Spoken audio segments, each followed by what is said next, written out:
नारायणं नमस्कृतं नरं चैव नरोत्तमं देवीं सरस्वतीं व्यासं ततो जयमुदीरयेत्। व्यासाय विष्णुरूपाय व्यासरूपाय विष्णवे नमो वै ब्रह्मदेवाय वसिष्ठाय नमो नमः।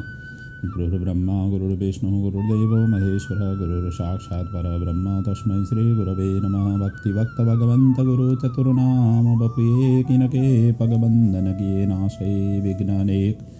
बोलिए श्री भागवत भगवान की जय। पुराण पुरुषोत्तम भगवान की जय। सद्गुरुदेव महाराज की जय। कृष्ण कन्हैया लाल की जय। श्रीमद् भागवत के महापुराण के अनवरत रूप से हम अवगाहन करते हुए आ रहे हैं भागीरथी ज्ञान गंगा की। प्रथम स्कंद के हम मध्य में पहुँचे हुए हैं। तो कल तक की प्रसंग में हमने श्रीमद् भागवत की कथा, श्रीमद् भागवत का कैसे प्राकट्य हुआ, व्यास जी ने किस परिस्थिति में श्रीमद् भागवत की रचना की, और नारद जी के उपदेश के पश्चात नारद जी के ही कहे अनुसार प्रेममयी रसमयी अमृतमयी श्रीमद् भागवत और समस्त पुराणों का सार स्वरूप श्रीमद् भागवत की रचना उन्होंने की, और अपने सुपुत्र सुखदेव जी को कैसे ये भागवत के ज्ञान उनको प्रदान किया। इन सभी की चिंतन मनन कल के प्रसंग में हमने की थी। और सूत जी यहाँ से आगे वर्णन करते हैं। सुखदेव जी ने तो ये भागवत ग्रंथ का अध्ययन किया, और सुखदेव जी ने सर्वप्रथम परीक्षित को श्रीमद् भागवत के ज्ञान प्रदान किया।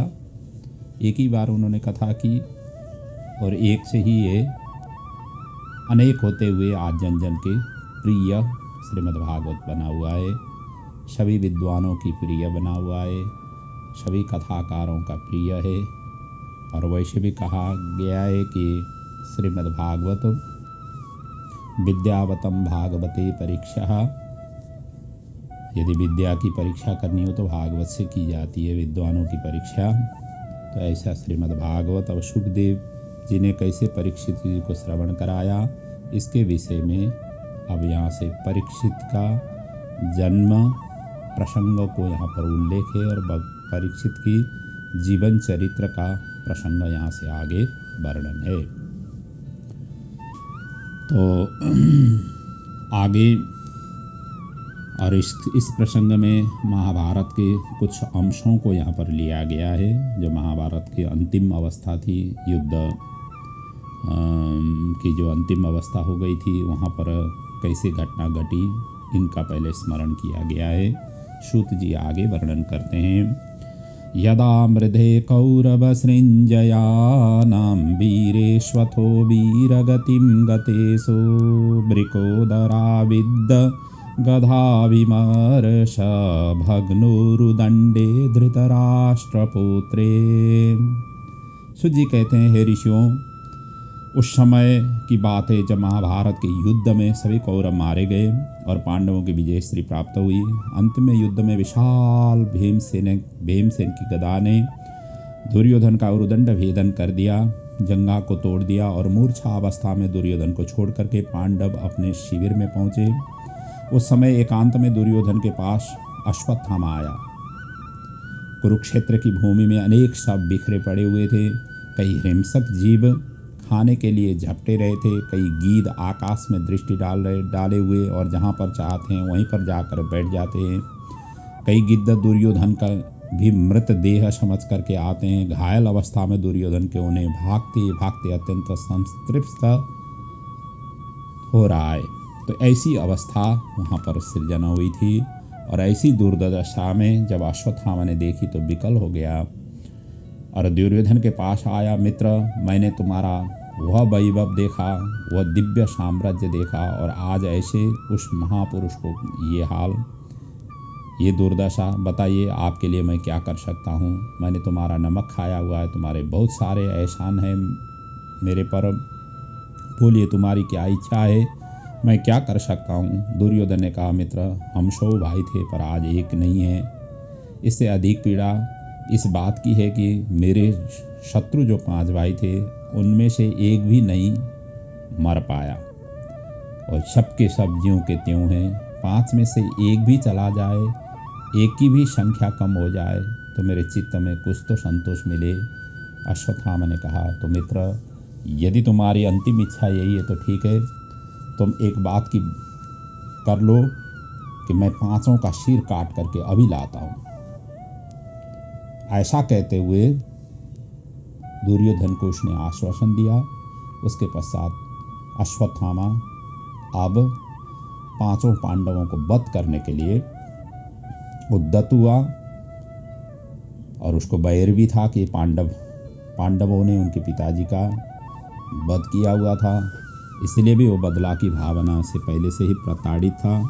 और आज बदला की ही भावना लेकर के वो वहाँ से निकल पड़ा। सोचने लगा कि क्या किया जाए। फिर उसने एक सोचा कि काग उल्लुक न्याय से हमला किया जाए। और ये ऐसा है कि तमाम कौवे एक वृक्ष पर बैठे थे। रात्रि में उल्लू ने हमला बोला तो सारे कौवे मारे गए, भाग गए। अकेले ही एक उल्लू ने सब पर विजय प्राप्त कर ली। ये न्याय अश्वत्थामा को समझ में आ गया कि पांडवों भी इस समय सशक्त हैं और मैं अकेला क्या कर पाऊंगा। इसी विधि से मैं उन पर आक्रमण करूं और चल पड़ा अर्धरात्रि में। और अर्धरात्रि में, जबकि युद्ध करना निषेध है, शास्त्रीय मर्यादा से निषेध है, और ये छल कपट का ही आश्रय लिया अश्वत्थामा ने। और क्या किया, इस प्रकार से जब अर्धरात्रि में चला गया, पर प्रभु जिसे बचाना चाहते हैं, जो करना चाहे, उनकी इच्छा के सामने किसी की कोई नहीं चलती है। वह जो चाहते हैं वही होता है। भगवान आज 5 पांडवों को शिविर से बाहर निकाल करके ले गए और उन्होंने कहा कि चलो भाई, विजय की प्रथम रात्रि है, धूमधाम से उत्सव मनाएंगे। और पांडवों की शूनी शैया पर द्रौपदी के 5 बेटों को आकर के सो गए। ये 5 पांडवों के द्वारा उत्पन्न हुए थे, जो देखने में बिल्कुल अपने पिता के समान ही दिखाई पड़ते थे। अपने अपने पिता की सैया पर 5 द्रौपदी पुत्र आकर सो गए। रात्रि में जब अश्वत्थामा ने आक्रमण किया तो उन 5 पांडव पुत्रों को ही पांडव समझ लिया और 5 का सिर काट लिया। और उसी समय प्रसन्न हो गया कि मैं सफल हो गया। 5 का सिर लेकर के वो पहुंचा और अपने दुर्योधन के पास और कहने लगा, मित्र दुर्योधन, देखो देखो, एक मांग रहे थे, मैं 5 का सिर लेकर के आया हूँ। दुर्योधन भी बड़ा प्रसन्न हुआ, पर जब गौर से देखा तो पहचान गया। पहचानते ही दुर्योधन को बहुत दुखी हुआ और बोला, अरे अश्वत्थामा, ये पांडव नहीं, ये पांडवों के पुत्र हैं। इन्हें मार करके तो तूने हमें पानी देने वाला भी कोई नहीं छोड़ा। इनसे मेरा क्या बैर था। दुर्योधन के भी प्राणांत हो गया, क्योंकि दुर्योधन को यही श्राप था। जिस समय दुर्योधन अत्यंत खुश और अत्यंत दुख, अत्यंत प्रसन्न, अत्यंत दुखी अवस्था जब उसको प्राप्त हो, दोनों एक ही साथ में जब संयोग हो, तब उसकी मृत्यु होनी थी। और यही स्थिति हुआ। पहले तो उसने इसे शुभ समाचार सुनाया, परंतु बाद में उसको अत्यंत खेद हुआ। और यही 2 घटना के कारण दुर्योधन का उसी समय प्राणांत हुआ। और इसके पश्चात तो अब अश्वत्थामा घबरा गया। अब है ये घबराने, क्योंकि पांडव जीवित हैं तो अब कहीं छोड़ेंगे नहीं मुझे। और उधर जब द्रौपदी को इस घटना का पता चला तो अत्यंत चित्कार कर उठी, छाती पीट पीट करके विलाप करने लगी। और इतना ही नहीं, माता शिशूनां निधनं सुतानां निशम्य घोरं परितप्यमाना तदा रुदाद बाष्पकलाकुलाक्षी तां सांत्वयन्नाह किरीटमाली। द्रौपदी की इस व्यथा को देख करके अर्जुन ने गांडीव धनुष उठा लिया और तुरंत क्रोध में भर करके प्रतिज्ञा कर डाली, द्रौपदी दुखी मत हो, जिस दुष्ट ने भी ये दुष्कर्म किया हुआ है उसे मैं तुम्हारी आंखों के सामने ला करके मृत्युदंड दूंगा। ऐसा कह करके अर्जुन गांडीव उठा करके चल पड़े। गोविंद के द्वारा संचालित उस रथ में बैठ करके अश्वत्थामा का पीछा किया। अश्वत्थामा भागा और बचूंगा नहीं, यही सोच करके जब जान ही लिया कि अर्जुन ने मुझे छोड़ने वाला नहीं है, तो उसने अर्जुन के ऊपर ब्रह्मास्त्र चला दिया और अर्जुन घबरा गए। भगवान बोले, अर्जुन तुम क्या घबराते हो, तुम्हें तो ब्रह्मास्त्र चलाना भी आता है, तुम भी तो चलाओ। तो अर्जुन ने तुरंत भी अपना भी ब्रह्मास्त्र उन्होंने छोड़ दिया। दोनों ब्रह्मास्त्र टकरा गए। भगवान बोले, अर्जुन तुरंत शांत करो। तो अर्जुन ने तो अपने दिव्य अस्त्र को प्रभाव को शांत कर दिया और इधर छोड़ करके अश्वत्थामा को बंदी बना लिया। रस्सियों की बुरी तरह बांध करके रथ में ले करके पटक दिया। भगवान कहते हैं, इसे बांध क्यों रह रहे हो, इसे यहीं मृत्यु दंड दे। ये आतताई है, सोते हुए प्रबल शत्रु को भी कोई मारता नहीं है, इसने सोते सोते अबोध बालकों को, बच्चों को मारा हुआ है। इस प्रकार से उन्होंने समझाया। और इधर जो ब्रह्मास्त्र था, ब्रह्मास्त्र अर्जुन का तो लौट आया, क्योंकि उनको चलाना भी आता था, लौटाना भी आता था। परंतु जो अश्वत्थामा ने जो ब्रह्मास्त्र चलाया था उसको चलाना ही आता था, लेकिन उनको लौटाना, उसको करना नहीं आता था।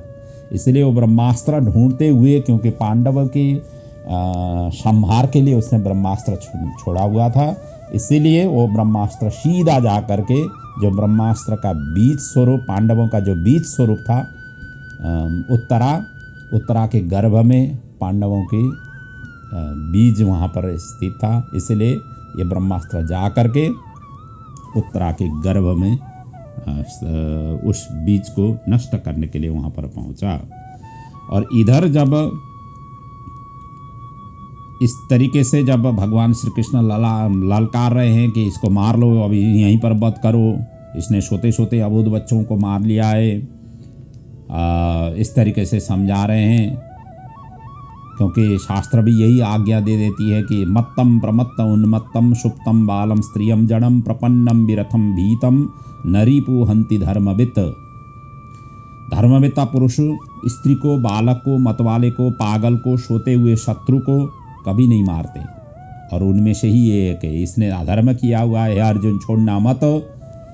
अर्जुन ने कहा कि सरकार छोड़ने वाला तो नहीं हूँ, परंतु द्रौपदी को मैंने वचन दिया हुआ है, इसलिए वही मारूंगा। पशुओं की तरह उसको रस्सी में घसीट करके, बांध करके अश्वत्थामा रथ में डाल कर ला करके द्रौपदी के सामने खड़ा कर दिया।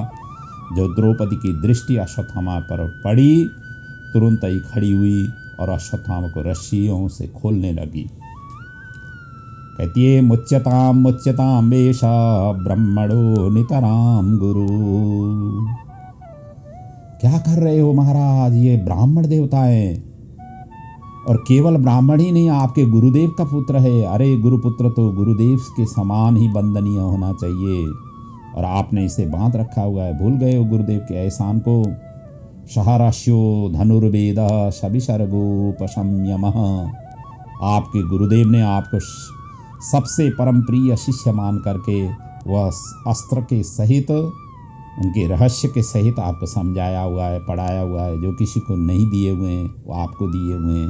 धनुर्वेद में जितने भी रहस्य थे वो सब तुम्हें प्रदान किया, और जिन गुरुदेव ने इतना रहस्य आपको दिए हुए हैं, आज वही गुरुदेव के पुत्र के रूप में तुम्हारे सन्मुख खड़े हुए हैं, और आपने उन्हें पशुओं की तरह बंदी बना रखा है।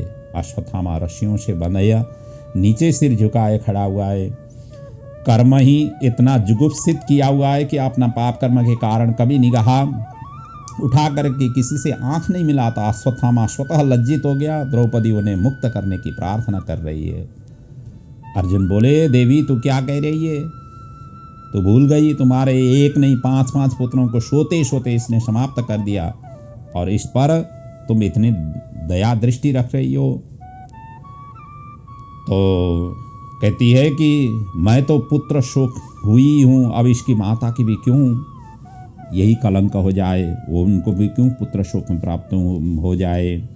भीम नहीं मान रहा था। अंत में भगवान श्री कृष्ण के कहने पर अश्वत्थामा के केस सहित मणि खड्ग से निकाल कर, उनको खड्ग से निकाल करके अपमानित किया, और अपमानित करके उसको वहाँ से छोड़ दिया। इस प्रकार ये प्रथम स्कंद में उत्तम, मध्यम और कनिष्ठ अधिकार जो सुखदेव जी, परीक्षित, नारद, व्यास और सुत सौनक के रूप में यहाँ पर वर्णन है। और इस प्रकार के 6 से लेकर के 11 अध्याय तक जो बीज शुद्धि है, और 12वें अध्याय में परीक्षित का जन्म का प्रसंग है। और 5 अध्याय अर्थात 5 शुद्धि, पितृ मातृ वंश अन्न और आत्मा शुद्धि। द्रौपदी के ये 5 पुत्र परमात्मा ने बुलाते बखत नहीं गए और इसी के कारण अश्वत्थामा ने पांडवों का वंश को विनाश का सोचा। द्रौपदी ने हत्यारा प्रति भी नमस्कार की।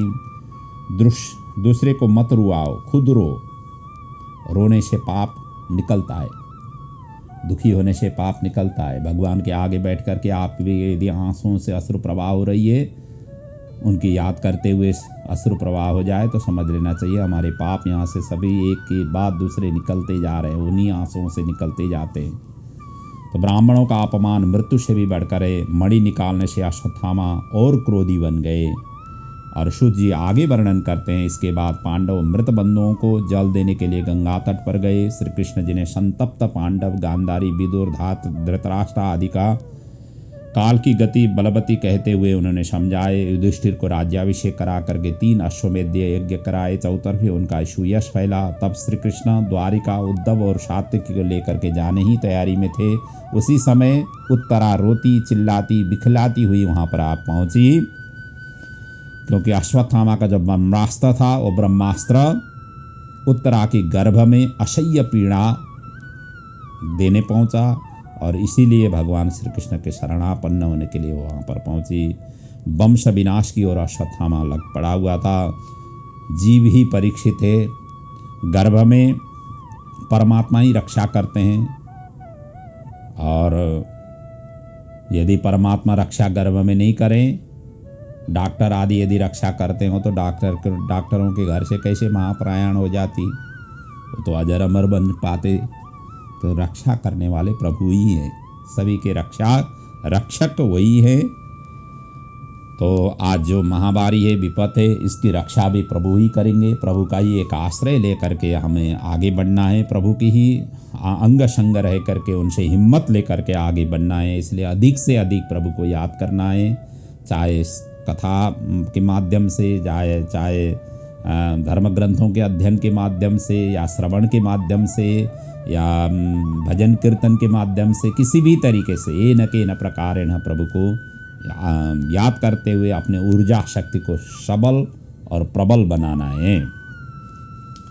और वैसे भी गर्भवास नरक के समान भी कठिन माना गया है। जीव तब प्रार्थना भी करता है, बाहर आने के बाद जोड़ा हुआ हाथ छोड़ देता है, क्योंकि जैसे गर्भ से बाहर आ जाता है तो हाथ अलग अलग हो जाते हैं। माता के गर्भ में ही भगवान का दर्शन, इसीलिए उत्तम श्रोता देवकी के गर्भ में केवल भास ही हुआ था, आज भगवान भक्त के गर्भ में गए, इसीलिए भगवान का एक नाम भक्त वत्सल पड़ा। बोलिए भक्त वत्सल भगवान की जय। कुंती का भक्ति दास्य मिश्रित वात्सल्य भक्ति है, हनुमान जी का केवल दास्य भक्ति है। कुंती आज श्री कृष्ण को स्तुति करती है और यहाँ कुंती की जो स्तुति है बड़ा दिव्य स्तुति है, जिनको संतों ने बड़ी मार्मिक ढंग से यहाँ पर व्याख्या किया हुआ है कुंती के स्तुति के ऊपर।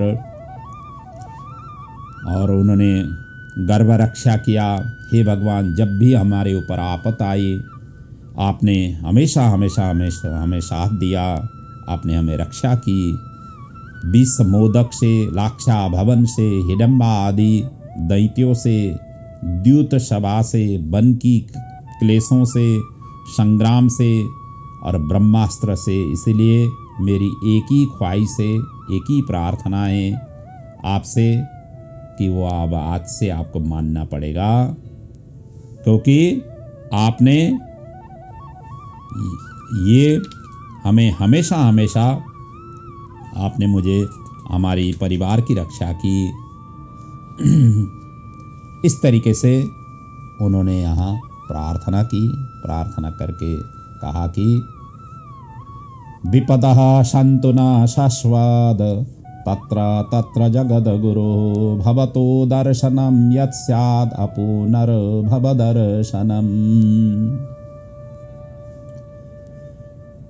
अब हमें हमारे ऊपर हमेशा हमेशा विपत्ति ही आ जाए, मेरे ऊपर हमेशा हमेशा विपत्ति आ जाए, कष्ट ही आ जाए।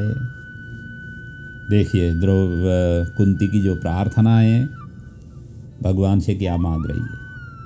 ये इतिहास में, पुराण ग्रंथों के इतिहास में ये ऐसी पात्र है जो भगवान से सुख नहीं दुख चाहती है।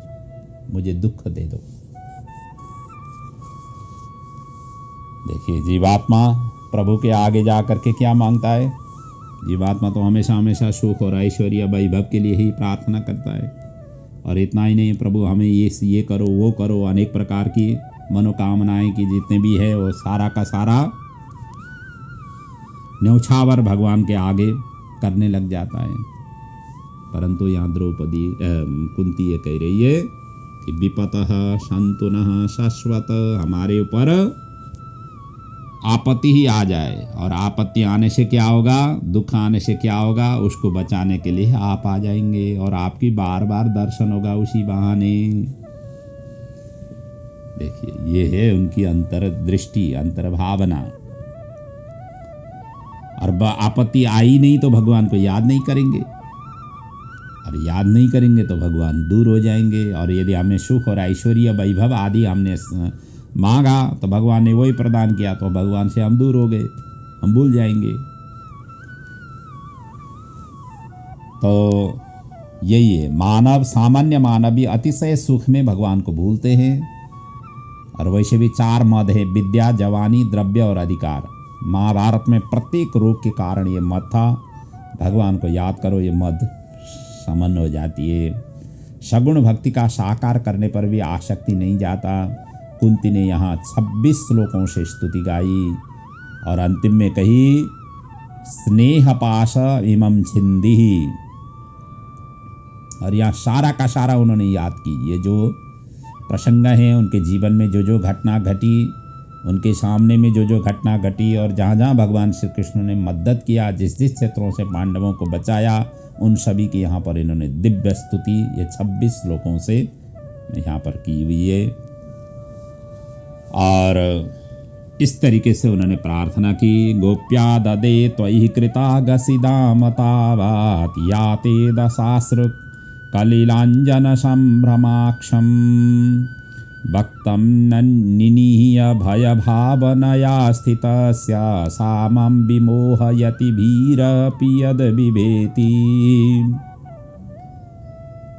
और भगवान श्री कृष्ण की यहाँ बाल लीला की इन्होंने स्मरण किया, जहाँ जो उल्लूखल में बंधा भगवान श्री कृष्ण रो रहे हैं। अरे परमात्मा की दृष्टिपात मात्र से ही संसार का बंधन खुल जाता है। आज वो अपनी माँ की प्रेम बस से, माँ की वात्सल्या भाव से वो बंध गए और रो रहे हैं सामान्य शिशु की तरह।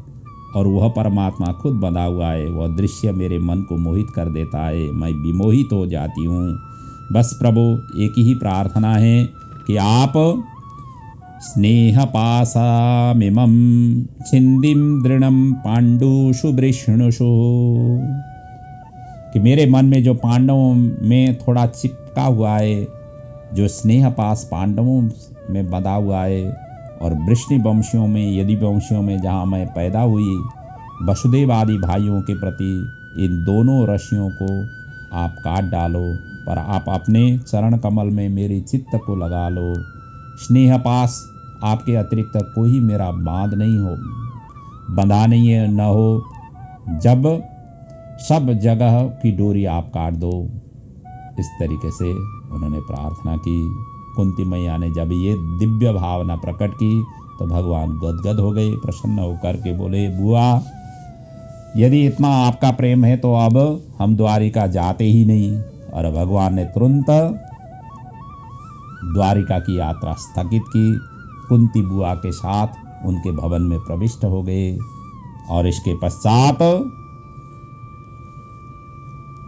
अब महाप्रयाण की तैयारी थी भीष्म पितामह को, और उसके प्रति अभी इन सभी का जाने का तैयारी हो रहा है। इस प्रकार से भगवान ने राजा परीक्षित की, जो उत्तरा के गर्भ में थे, भगवान ने वहाँ पर उन ब्रह्मास्त्र को समन किया और परीक्षित को गर्भ में ही भगवान ने दर्शन दिया, माँ के गर्भ में ही जा कर के। और परीक्षित ही ऐसे पात्र है जो गर्भ में ही भगवान को दर्शन किए, और ऐसे ही वक्ता मतलब ऐसे ही श्रोता जो भगवान को गर्भ में ही जिन्होंने देखा हुआ है, सर्वत्र भगवान को ही देखते थे। इसलिए तो परीक्षित का बड़ा दिव्य और परीक्षित की महिमा हमारे जो शास्त्रों ने वर्णन किया हुआ है, जिनके माध्यम से ये भागवत की कथा प्राकट्य हुई है, उनकी बड़ी प्रशंसा की हुई है और ऐसे महान श्रोता के रूप में उनको सम्मान और पूजन किया हुआ है। और इधर अब भीष्म जी अंतिम अपनी इच्छा मृत्यु को अंतिम वर्ण करने की स्थिति में थे, परंतु भगवान श्री कृष्ण को याद कर रहे थे कि अंतिम दर्शन भगवान श्री कृष्ण का हो जाए। इसलिए वो सरशैया पर लेटे हुए भीष्म भगवान की अंतिम प्रतीक्षा में थे। ऐसा काम करो कि अंत समय में भगवान का दर्शन हो सके। या अच्छे महापुरुषों का, ऐसे साधु संतों का, इनका दर्शन भी अत्यंत पुण्यशाली हो जाती है। जब अंतिम यात्रा में ऐसे महापुरुष अपने यात्रा के काल में निकले, अंतिम यात्रा में आए, इसलिए कहा गया है ना कि आप किसी के घर में खुशी का माहौल हो, भले ही आप नहीं जाओ, पर दुख की माहौल में हमेशा हमेशा उनके साथ में रहना चाहिए। और जो दुख के माहौल में जो साथ दे देता है, उसी को बांधव कहा हुआ है, उसी को अपने रिश्तेदार कहा हुआ है। खुशी में तो सभी जो है ना शामिल होना चाहते हैं, दुख में कोई नहीं पूछते हैं। इसलिए खुशी नहीं, दुख की घड़ी में हमेशा हमेशा साथ देना चाहिए। आज भीष्म इसी प्रतीक्षा में थे, उनकी इच्छा मृत्यु थी, भीष्म की सद्गति करना था और भरत वंश का एक सूर्य अस्त होने वाला था। श्री कृष्ण के साथ सभी पांडव भीष्म के पास इसके पश्चात चले जाते हैं और वहाँ पांडवों में आनंद की लहर छा गई। चलते चलते प्रभु को बुआ के प्रेम ने रोक लिया था और इस प्रकार से भवन में आए थे। पर एक दिन प्रभु ने देखा कि युधिष्ठिर महाराज के थोड़े से चिंतित हुए हैं और इसी परेशानी को दूर करने के लिए वहाँ पर आज समस्त पांडव परिकर प्रभु को लेकर के वहाँ पर पधारे। पितामह भीष्म बाणों की शरीर सरशैया पर लेटे हुए हैं। जैसे ही पांडवों ने आकर प्रणाम किया, नेत्र खोल करके देखा, शरीर का हिलना डुलना भी संभव नहीं है, असह्य पीड़ा हो रही है। सामने अर्जुन दिखाई पड़े और अर्जुन तुम्हारा सारथी नहीं आया, इस तरीके से उन्होंने पूछा। प्रभु तुरंत सम्मुख आ गए। दादाजी मुझे याद किया था क्या? भीष्म बोले अच्छा तो आप आए हो, फिर छुप करके क्यों खड़े हो, तनिक सामने आओ। भगवान तुरंत सामने आ गए। कहिए दादाजी कैसे याद किया? पितामह भीष्म बोले अर्जुन पहचानते हो इन्हें? अर्जुन बोले इन्हें कौन नहीं पहचानता दादाजी। भीष्म जी ने कहा कौन है ये तो बताओ। अर्जुन बोले हमारे मामा वसुदेव जी के पुत्र वासुदेव कृष्ण हैं। पितामह भीष्म हंसने लगे। वाह अर्जुन, कभी तो तुम मामा का लड़का बताते हो, कभी अपना सचिव बना करके परामर्श लेते हो, कभी दूत बन करके संदेश वाहक बन देते हो, कभी गुरुजी बनाकर गीता का ज्ञान ले लेते हो, कभी सारथी बनाकर घोड़े की लगाम थमा देते हो। कितने नाते हैं तुम्हारे। यम मन्यसे मातुलेयम प्रियम मित्रम सुहृतमम अकारो सचिवम दूतम सौहृदाथ सारथिम। धन्य है प्रभु आपके प्रेमी, जो जहाँ बनाते हैं आप वही बन जाते हैं, जो चाहो भगवान वही बन जाते हैं। भगवान के सेवक बनने को भी तैयार हैं। कोई सेवक बनने वाला तो मिले। तो पितामह भीष्म स्मरण कर रहे हैं, अर्जुन तुमने इन्हें क्या क्या नहीं बनाया। भगवान की ओर इशारा करते हुए पितामह भीष्म कहते हैं प्रभु अब एक अंतिम इच्छा मुझ दास के ऊपर भी कर दो कि हे प्रभु, ये देह बाणों की शैया पर आपके दर्शन की प्रतीक्षा में इसीलिए पड़ा हुआ था कि जब तक आप नहीं पधारेंगे तब तक मैं जाने वाला नहीं हूँ। प्रतीक्षा करवा कर आप आए हों तो थोड़ी सी प्रतीक्षा मैं भी आपको कराना चाहता हूँ। मैं यही चाहता हूँ कि जब तक मैं न चला जाऊँ तब तक आप भी ऐसे ही खड़े रहें। इस तरीके से उन्होंने विनती की। सदैव देवो भगवान प्रतीक्षतां कलेबरं यावदिदं हिनोम्यहं प्रसन्नः शारुडलोचनोल्लसन् मुखाम्बुजो ध्यानपथश्चतुर्भुज। हे प्रभु, अहम यावत इदम कलेबरम हिनोमि तावत तम प्रतीक्षताम। तब तक आप प्रतीक्षा कर लीजिए। मरना कोई अपनी इच्छा से नहीं चाहता है। मृत्यु किसको अच्छी लगती है? किसी को अच्छी नहीं लगती है। और मृत्यु को ही भागने के लिए, मृत्यु से ही बचने के लिए तो भगवान की आराधना करते हैं, धर्म कर्म आदि करते हैं, दान पुण्य आदि करते हैं, वो मृत्यु से ही बचने के लिए। हमारा मृत्यु जल्दी नहीं हो, हमारी मृत्यु हमारी काम जितने भी हैं वो पूर्ण करने के पश्चात ही हो।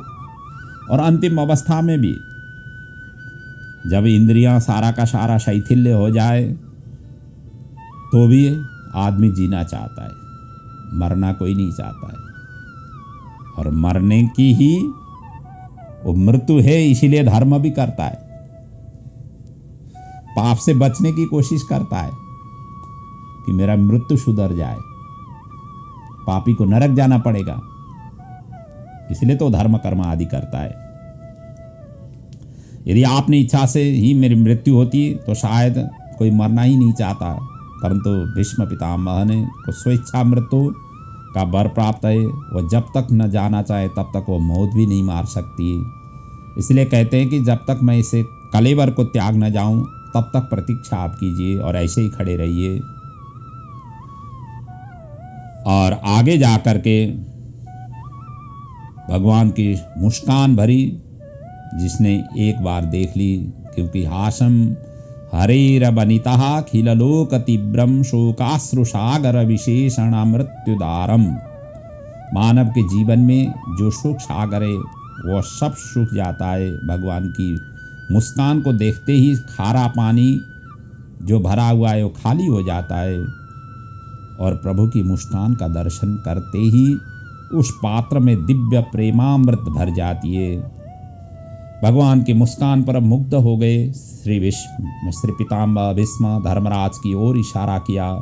प्रभु ने, आप पूछ लीजिए भाई, जो कुछ भी आपके मन में संकल्प हो, विकल्प हो, कोई भी प्रश्न हो तो पूछिए। युधिष्ठिर जी महाराज प्रश्न करने लगे और पितामह भीष्म उत्तर देने लगे। बड़ा अद्भुत उपदेश दिया और इसे महाभारत में भीष्म गीता के नाम से पुकारा जाता है। जैसे महाभारत में भगवत गीता है ऐसे ही भीष्म गीता भी है।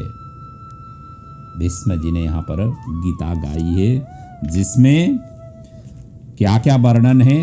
भीष्म गीता दान धर्मान राज धर्मान मोक्ष धर्मान विभागशः स्त्री धर्मान भगवद धर्मान समास अभ्यास योगत। और वहाँ जा कर के इन्होंने ये सभी चीज़ दान धर्म के विषय में, राज धर्म के विषय में, मोक्ष धर्म के विषय में, स्त्री धर्म, भगवत धर्म, इनके विषय में सारा का सारा युधिष्ठिर जी ने प्रश्न किया। और वही बाण शैया में सोते हुए भीष्म जी ने इन सभी ज्ञान उड़ेल दिया। जाने से पहले 5 पांडवों के ऊपर में ये सारा का सारा ज्ञान उड़ेल दिया। ऐसा है हमारे सनातन धर्म। इसलिए माता पिता को यह है कि अपने संस्कार बच्चों को बचपन से ही देना चाहिए, ताकि अपने संस्कार के अनुकूल हो सके। हम तो ये कहते हैं कि संध्या काल के समय में सब परिवार मिल कर के बैठ जाएं और भगवान के नाम संकीर्तन करें 15-20 मिनट, आधा घंटा। जब तक गोदी में बच्चा आ जाता है तब तक ही आप जो है ना उसको सिखा पाएंगे। जिस दिन गोदी से अलग हो जाता है फिर आपके गोदी में कभी बैठने नहीं आएगा। गोदी में बैठते बैठते ही सिखाइए। जो छोटे छोटे नन्हे से बच्चे हैं उन सभी के माता पिताओं से यही निवेदन है कि बच्चों को बैठे बैठे ही शाम के समय में, आजकल तो ये जो है ना इतना क्रेजी कर दिया है डिवाइस है उसने, टेलीफोन आदि ने, कंप्यूटर आदि ने, कि व्यक्तियों को फुर्सत ही नहीं होता है, उसी में ही लगे रहते हैं, उसी में ही अटकते रहते हैं, उसी में ही। और संत लोग तो इसको कहते हैं ये कैंसर है। सोफा सेट क्यों पड़ा हुआ है? सोफा में बैठे बैठे ही बीमारी आ जाती है, इसलिए सोफा को त्यागो। सोफा बैठने के लिए नहीं है, और सोफा से ही व्यक्ति को बीमारियां, क्योंकि सोफा में बैठे बैठे ये सारा कुछ देखते रहते हैं दिन भर, तो बीमारियां कहाँ, खाने पीने की जो पदार्थ है जाकर के पेट में स्टॉक हो जाती है, बीमारियां वहीं से निकल जाती है। इसलिए इन सभी बीमारियों का रोग, एक तो टीबी है, टीबी का दूसरा अर्थ है और एक जो बीमारी होती है ना टीबी, उसी प्रकार की ये बीमारियां धीरे धीरे धीरे धीरे धीरे करके स्लो पॉइजन है। जितना देखोगे उतना इंद्रिय शैथिल्य कराएगा, अपना जो एक्टिवनेस है वो एक्टिवनेस ये खींचता ही जाएगा, और दूसरे की जो भी अभिनय है उनको देख देख करके ही व्यक्ति खुद ही पैसिव बन जाता है। इसलिए इन चीज़ों से दूर रहना चाहिए। ठीक है, कभी कभार जो है ना जो अच्छे प्रसंग हैं उन प्रसंगों को श्रवण करना चाहिए। श्रवण करते समय ऐसा नहीं है बैठे बैठे ही श्रवण करना है, आप चलते फिरते भी श्रवण कर सकते हैं, तो उनसे ज्ञान लेना है, लेकिन इसमें ही इसी का ही सहारा लेकर के जीना नहीं है। प्रभु का चिंतन, स्मरण, भजन, इन सभी का सहारा लेना है, यही जीवन की परम लक्ष्य बनानी चाहिए। और जो घर में ज़्यादातर जिनको बैठना पड़ता है, जिनके जो है ना मतलब थोड़ा उम्र भी हो गए हैं, बुजुर्ग भी हो गए हैं, तो उन सभी माता पिताओं से यही निवेदन है कि टीवी में उतने ही लग जाएं जितने ज़रूरत है, नहीं तो ये अंतिम क्षणों में जितना हो सके साधना करें। और कई इतने बड़े बड़े संत महंत जो है ना ऐसे बड़े धार्मिक ग्रंथों आदियों की प्रवचन वगैरह होती है, उनसे ज्ञान लें, शिक्षा लें। और एक बार शिक्षा ज्ञान लेने के पश्चात फिर बार बार देखने की ज़रूरत नहीं पड़ती है, बार बार कथा प्रसंग सुनने की ज़रूरत नहीं पड़ती है, क्योंकि पहुँचे हुए व्यक्ति की एक बार आपने वाणी सुन ली तो आप स्वतः पहुँचे हुए अवस्था में पहुँच जाएंगे। फिर करना क्या होता है उसमें लगना ही बाकी रह जाता है। ज्ञान होने के पश्चात व्यक्ति को लगना ही बाकी रह जाता है। स्वामी राम सुखदेव जी दास जी एक कथा प्रसंग में वो वर्णन कर रहे थे कि सभी विद्वान हैं, सभी ज्ञानी हैं, सभी ध्यानी हैं, सभी जपी है, तपी है, सभी विद्वान हैं, परंतु क्या उनके अंदर में कमजोरी है कि वो लगे नहीं है। ज्ञान उनको पास में है और मालूम है, परंतु वो लगे नहीं है, उसको प्रयोग में नहीं लाए। बस अब इतना ही है कि प्रयोग में ले आओ, लगना बाकी रह गया है। तो आगे जाकर के दुर्योधन ने भीष्म को युद्ध के अंतराल में चिढ़ाया था। भीष्म ने रात की 12 बजे पत्नी को भेज देने के लिए कहा। श्री कृष्ण ने, बूढ़े तो अपने ही हैं, अपने जो है ना बड़े तो बड़े ही हैं, उनके तो जो है ना कल भी जा सकते हैं। द्रौपदी को जगा करके भेजा, 2 रूप धारण किया, द्रौपदी बन करके पलंग में सोना और पाले बन करके द्रौपदी के साथ साथ जाना। और जैसे उन्होंने अंदर गए तो उन्होंने कहा कि अखंड सौभाग्यवती भव। तब द्रौपदी ने पूछी कि पहुँचेगा ये आशीर्वाद? तो भीष्म पितामह ने कहा क्यों नहीं, फिर आप कौन हो? तो द्रौपदी ने कहा मेरा नाम द्रौपदी है। तब तो उन्होंने कहा सारा कृष्ण का जाल ये है, ऐसा उन्होंने स्मरण किया। और आशीर्वाद वापस नहीं होती थी। अंत समय में स्मरण मेरा हो जाए या भगवान का हो जाए, कल्याण हो, कृष्ण तथास्तु, ऐसे कह करके आज वही प्रतीक्षा को पूरा करने के लिए भगवान वहाँ पर पहुँचे हुए, क्योंकि भगवान की ही ये सारा कुछ लीला थी। और अंतिम समय में आपकी दर्शन हो। भीष्म जी को दर्शनार्थ व्यास, नारद, इतना ही नहीं, वो 5 पांडव ही नहीं थे वहाँ पर, व्यास, नारद आदि ये सब बड़े बड़े देव ऋषि सभी के सभी वहाँ पर उपस्थित हुए थे। भीष्म ने सभी को मानसिक रूप से प्रणाम और पूजन किया। भीष्म ने अंतिम में भगवान श्री कृष्ण से प्रश्न किया, मुझे शरशैया में क्यों सोना पड़ा? आपने फिर उन्होंने कहा कि आप तो भूल गए होंगे, परंतु मैंने नहीं। प्रत्येक कर्म सच्चा करना चाहिए, ईमानदारी पूर्वक करना चाहिए।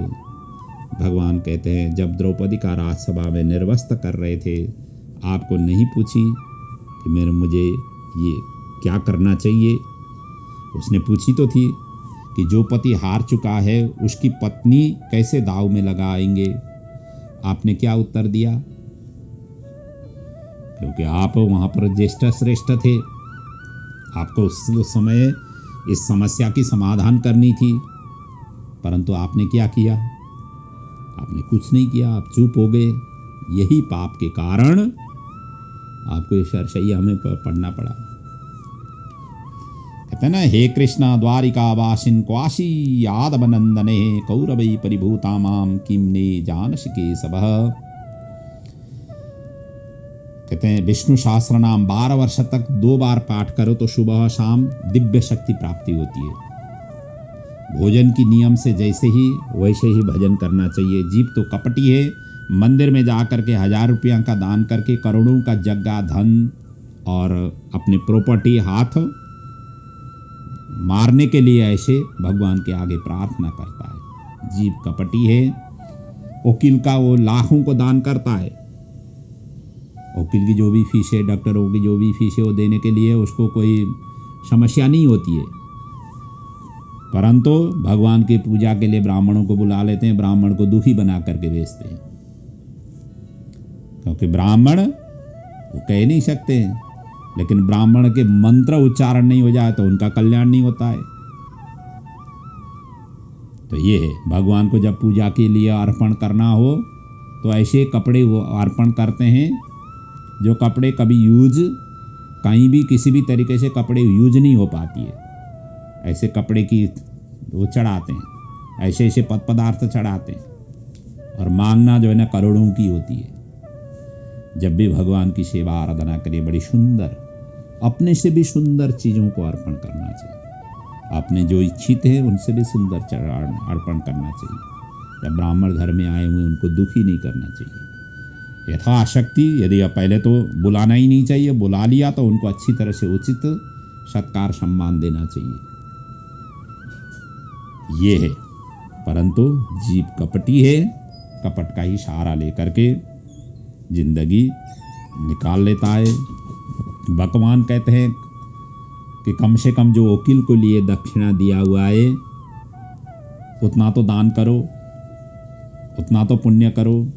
यदि मुझे सहयोगी करना है, तुम्हारे सारा का सारा जायदाद आदि को तेरे हवाले करना है, तो ये भगवान सभी देखते हैं आप कितने किस भावना से किस तरीके से आप व्यवहार कर रहे हैं।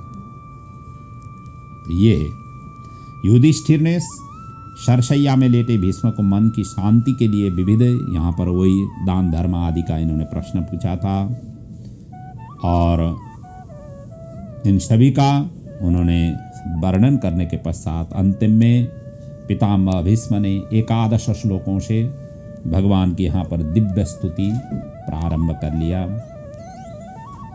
जो पुष्पिताग्र छंद में स्तुति कर रहे हैं, बाबा भीष्म विचार करने लगे कि प्रभु के चरणों में पुष्प चढ़ाने के लिए कहाँ से मैं ले आऊं? तो अपने ही वचनों को ही सुमन पुष्पिताग्र छंद में उन्होंने समर्पित की। ये है, और 19वां श्लोकों से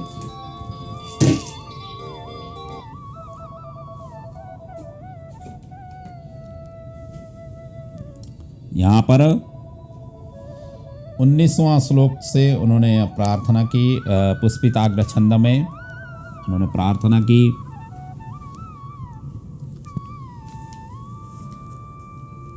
और ये 11 श्लोकों से भीष्म ने स्तुति गाई, जिसका भीष्म स्तवराज स्तोत्र भी कहते हैं। और उन्होंने सबसे प्रार्थना करते हुए कहे कि मैं अब इस उम्र में विवाह करना चाहता हूँ। मेरी मति नाम की बुद्धि आप श्री कृष्ण के साथ विलय होना चाहती है, वही विवाह है। मेरी बुद्धि आपके साथ में विलय होना चाह रही है और आप इन्हें स्वीकार करें। इति मतिरूपकल्पिता वितृष्णा भगवती सात्वत पुंगवे विभूम्नि स्वसुख उपगते क्वचिद् विहर्तुं प्रकृति उपैषि यद भव प्रवाह। ये पितामह भीष्म के द्वारा बड़ी मधुर स्तुति है।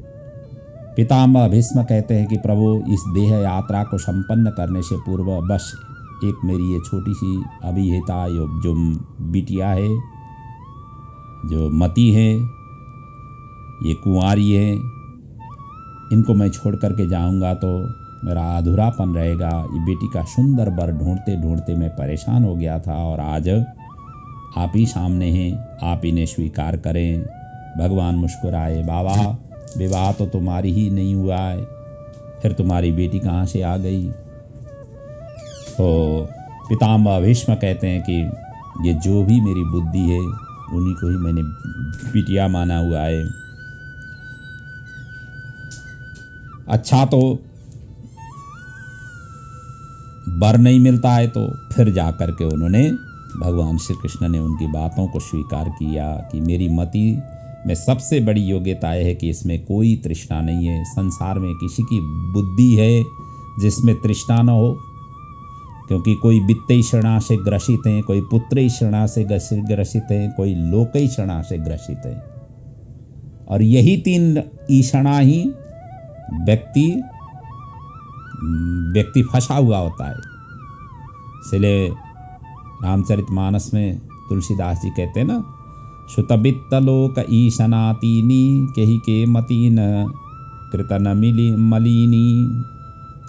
तो सभी की मति तृष्णा से ग्रसित है, पर प्रभु मेरी मति में कोई तृष्णा नहीं है, और ऐसी ही निर्मल मति का पति संसार में ढूंढने पर कोई नहीं मिला। पर आपको देख करके आज लग रहा है कि मिल गया है। अब ये जो खोज मेरी समाप्त हो गई। प्रभु, आपके जैसे सुंदर वर को तो वधू की आवश्यकता रहती है। आप कहते हो कि मही बुद्धिम निवेशयः, भगवान यही तो कहते हैं, मेरे में ही बुद्धि को समर्पित करो।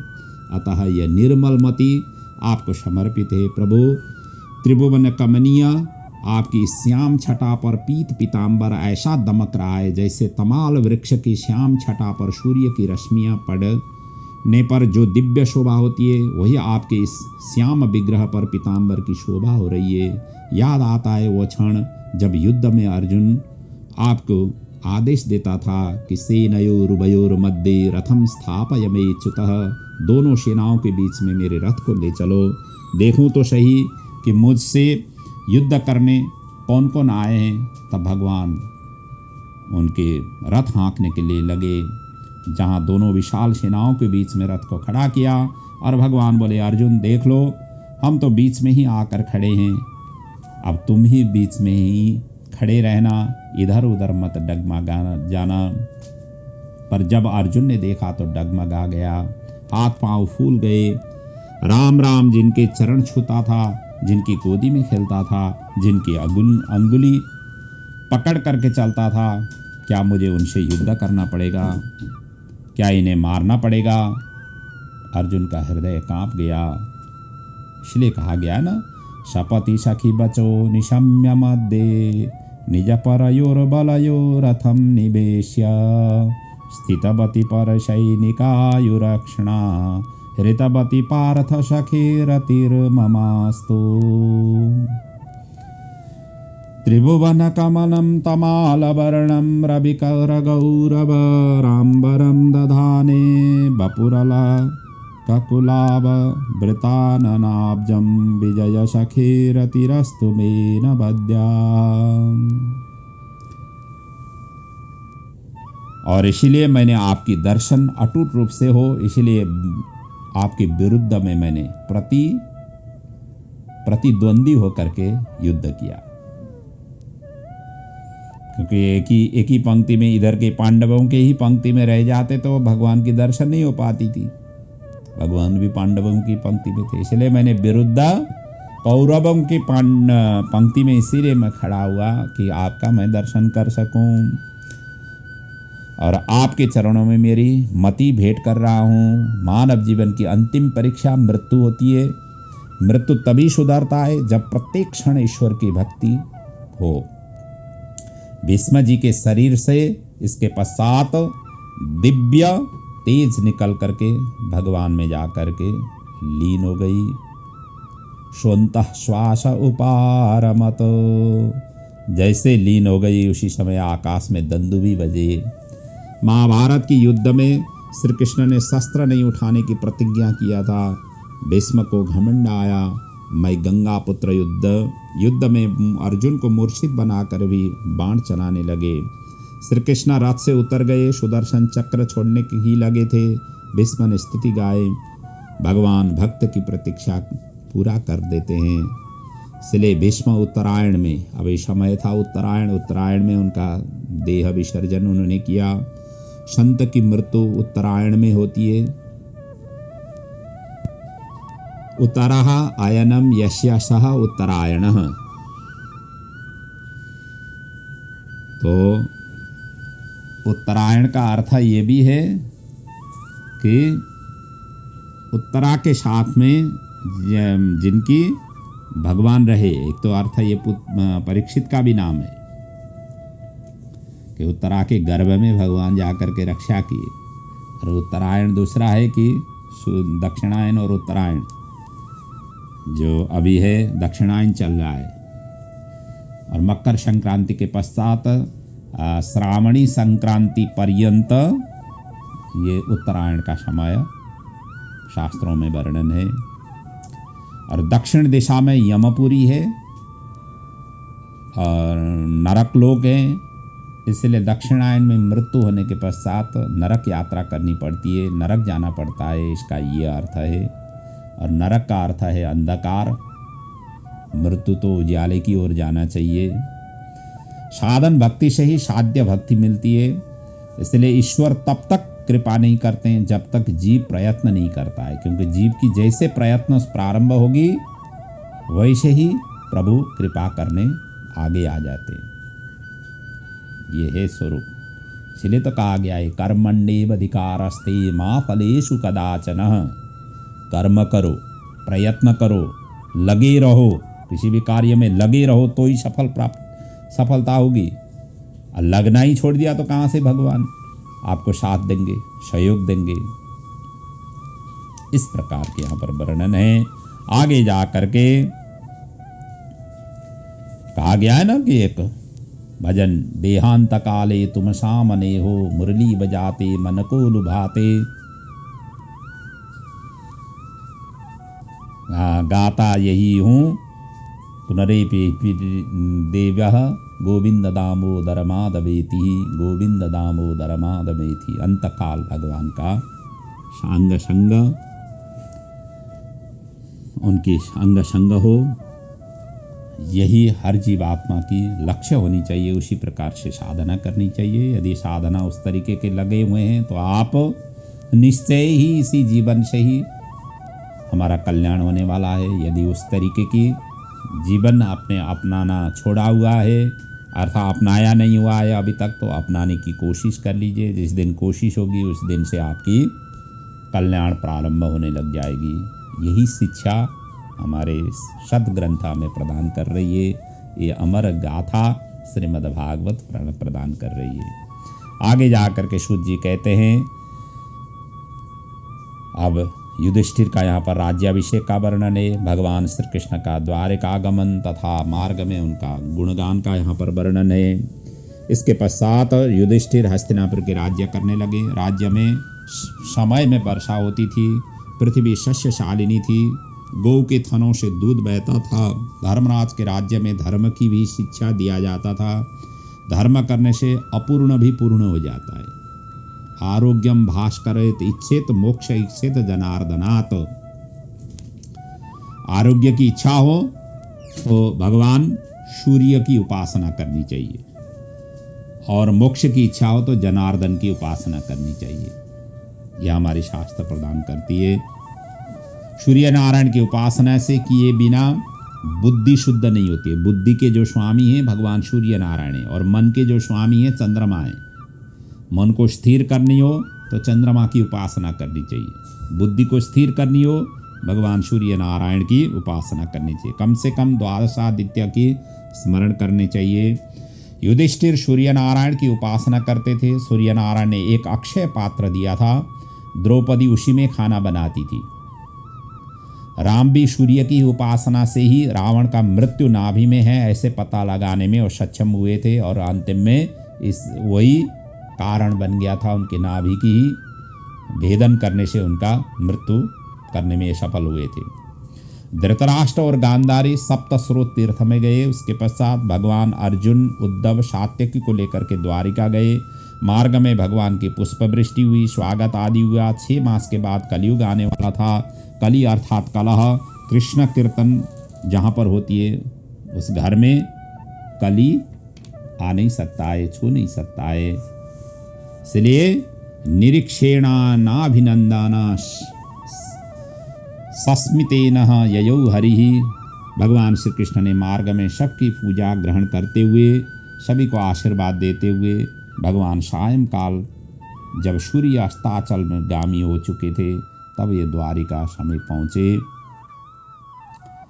आगे वर्णन आती है कि सूत जी कहते हैं कि आनर्तान सह उपव्रज्य स्वृद्धान पदान स्वकान ददमोदरबरम तेषाम विषादम समयन्निव।